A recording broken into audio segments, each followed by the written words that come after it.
नमस्कार दोस्तों, चैनल पर नए हैं तो चैनल को सब्सक्राइब कर सकते हैं।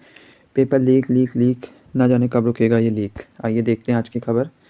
पेपर रद्द होगा या नहीं, एईजे की परीक्षा रद्द होगी या नहीं, 8 फरवरी तक हो सकता है इसका फैसला। लोक सेवा आयोग की एईजे भर्ती परीक्षा रद्द होगी या नहीं, इसे लेकर 8 फरवरी तक फैसला हो सकता है। आपको क्या लगता है, एईजे परीक्षा रद्द होगी या नहीं? कमेंट सेक्शन में कमेंट कर सकते हैं। लोक सेवा आयोग की एईजे भर्ती परीक्षा रद्द होगी या नहीं, इसे लेकर 8 फरवरी तक फैसला हो सकता है। पेपर लीक होने के बाद आयोग के अफसर फिर ऊह-पोह की स्थिति में हैं कि पेपर रद्द होगा या नहीं। पिछले साल अप्रैल और मई में यूकेपीएससी ने एईजे के 901 पदों के लिए लिखित परीक्षा करवाई थी। अब आयोग के अफसर इंटरव्यू की प्रक्रिया की तैयारी में लगे थे, लेकिन इसी बीच एसआईटी ने बहुत बड़ा खुलासा कर दिया है। आयोग के अति गोपनीय अनुभागों में तैनात 2 अफसरों ने पेपर लीक करा दिया। बहुत ही शर्म की बात है, लेकिन यहाँ शर्म आती किसको है, क्योंकि ऐसी घटनाएं बार बार होती रहती हैं। हालांकि सभी आरोपियों की गिरफ्तारी न होने से अभी तक एसआईटी इस निष्कर्ष तक नहीं पहुंच पाई है कि नकल काफ़ी बड़े स्तर पर हुई या फिर एक सीमित क्षेत्र में। लेकिन ये साफ हो चुका है कि परीक्षा से पहले ही पेपर बाहर आ चुका था। तो परीक्षा से पहले ही पेपर बाहर आ चुका था और नकल माफियाओं ने कई अभ्यर्थियों को ज्वालापुर और लक्सर क्षेत्र में प्रश्नों के सवाल भी रटवाए थे। आयोग के अफसर भी हरिद्वार एसटीएफ से लगातार संपर्क में हैं।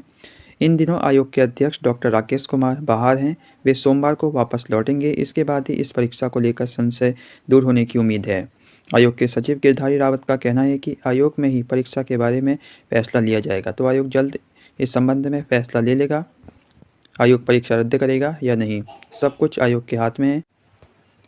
यूकेपीएससी के अध्यक्ष साहब सोमवार तक पहुंच जाएंगे यूकेपीएससी के कार्यालय। उसके बाद फैसला हो जाएगा यूकेपीएससी का एग्ज़ाम पेपर रद्द होगा या नहीं। अगर रद्द होगा तो एग्ज़ाम कब होगा। बहुत से सवाल हैं जो अभी बाकी हैं, लेकिन मौजूदा स्थितियों को देखकर ऐसा लगता है यूकेपीएससी के अधिकारी बहुत ही तेज़ हैं। वो यूकेपीएससी का एग्ज़ाम पेपर अध्यक्ष साहब की नाक के नीचे से लीक भी करवा सकते हैं, रद्द भी करवा सकते हैं। यूकेपीएससी यूके-SSC से भी तेज़ है, जो यूकेपीएससी के पेपरों को बेच देता है लाखों रुपए में, लेकिन न अध्यक्ष साहब को कुछ पता लगता है, न सचिव को, न परीक्षा नियंत्रक को। बहुत ही शर्म की बात है। युवाओं का भविष्य बर्बाद हो रहा है इन अधिकारियों के चक्कर में। आखिर कब तक। अब खबर है संजीव कुमार को इसी दौरान मिली थी जिम्मेदारी।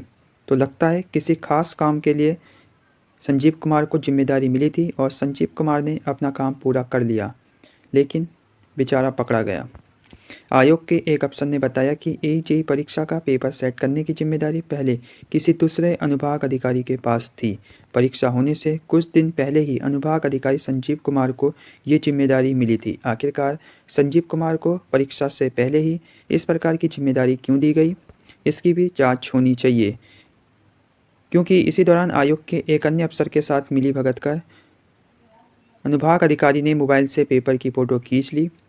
हालांकि पटवारी भर्ती में घपला खुलने के बाद आयोग के कर्मचारी, अधिकारी, अनुभाग अधिकारी बदल दिए गए हैं, इनके विभाग बदल दिए गए हैं। वहीं परीक्षा नियंत्रक पर सवाल है।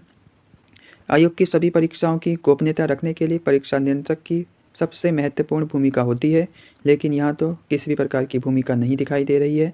अन्य अफसरों को इसका जरा भी भान नहीं होता। लेकिन इस बीच आयोग के 3 परीक्षाओं के पेपर लीक होने के बाद अब परीक्षा नियंत्रक पर भी सवाल उठने लगे हैं। तो सवाल उठना तो लाजमी है। अब देखने वाली बात होगी आगे कौन कौन से एग्ज़ाम पेपर लीक की पोल खुलती है। बने रहिए चैनल के साथ। नमस्कार।